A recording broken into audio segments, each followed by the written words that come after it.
In part 1 of this series, I got a few comments saying how this story is fake, and if you don't already know at this point, I just wanted to reiterate that this story is completely fictional, and it is only for the purposes of entertainment. So with that in mind, let's continue with the story. Making it to Billings took me longer than I'd expected it to. As it turns out, hitchhiking on a remote road during the middle of the night isn't the safest thing you could do. Go figure, huh? It was fine though, nothing I couldn't handle. With that said, my real problems were still ahead of me. I didn't quite remember what the agent who'd slipped me the paper looked like. When we met up, they were all already wearing gear. He was definitely white though, about 6 feet tall, fairly muscular build, shouldn't be too difficult to spot.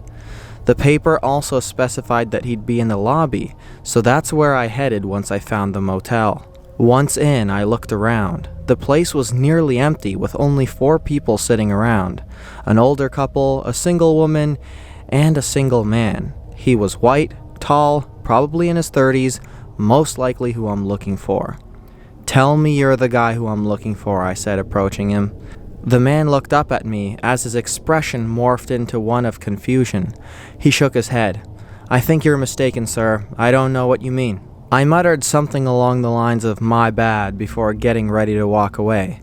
But before I could, the man started chuckling. Yup, this was the guy.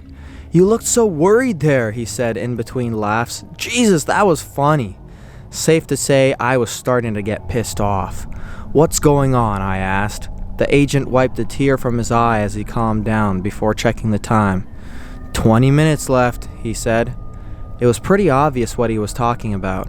Had it really been close to 12 hours? What's gonna happen in 20 minutes? The man grabbed his jacket and got up.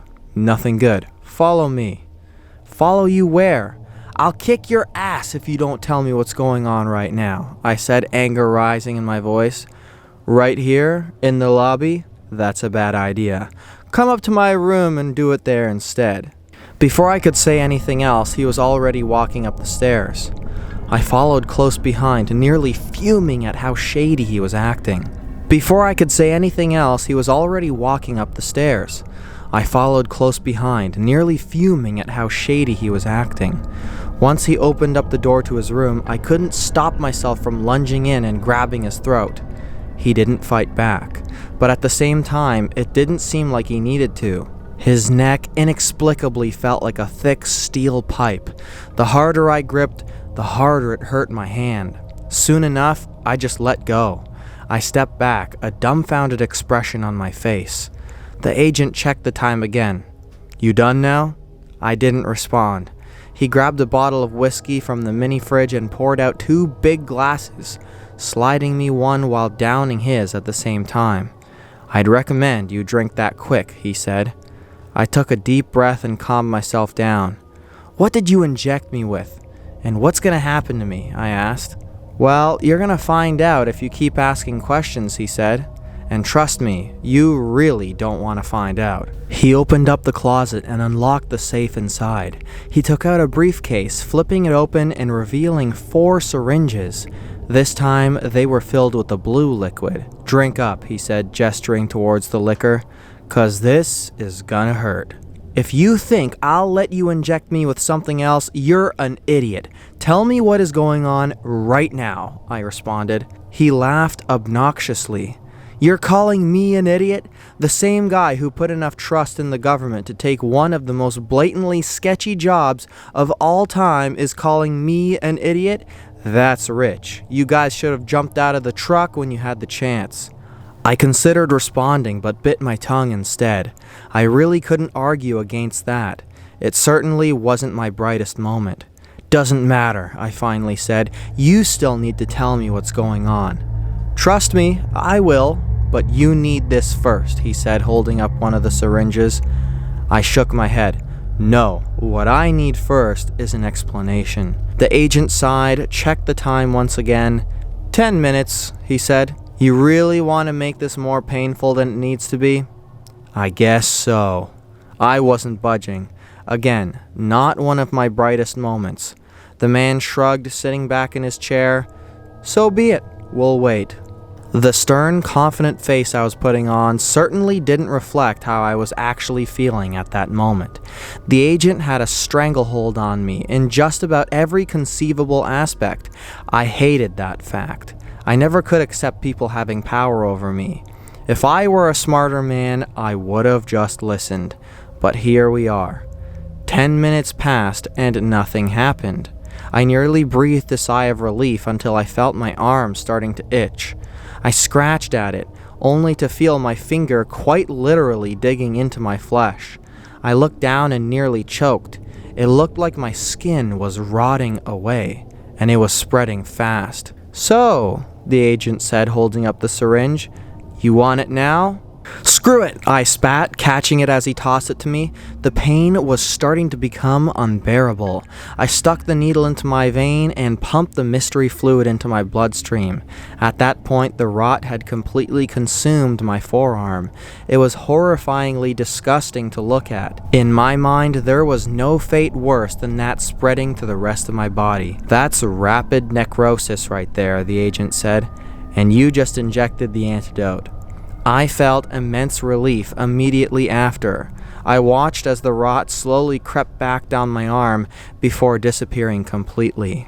In that moment, a wave of euphoria washed over me. I've never done heroin, but I imagine the sensations would be comparable. "Enjoy that feeling," the agent continued, "'cause the hard part is what's coming soon." I didn't have to ask what he meant by that. It was like a switch had suddenly been flipped.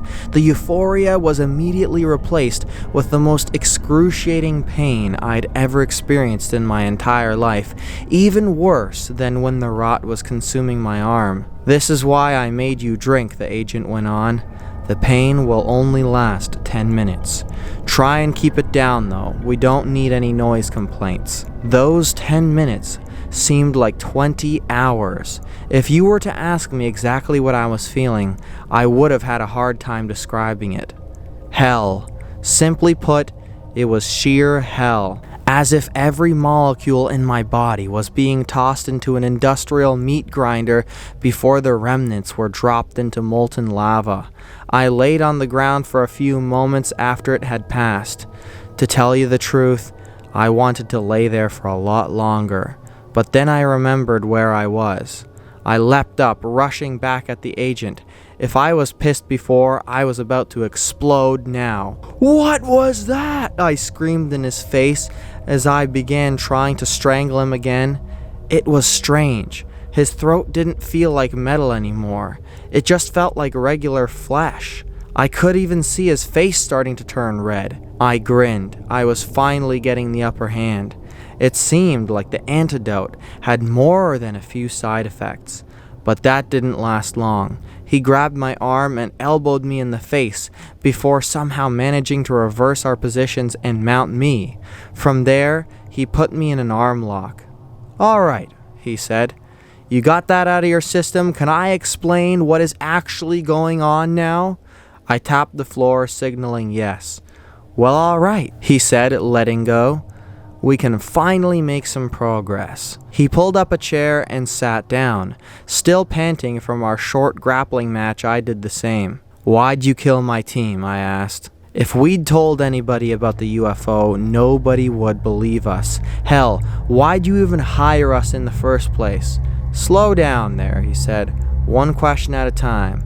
The first thing you need to know is..."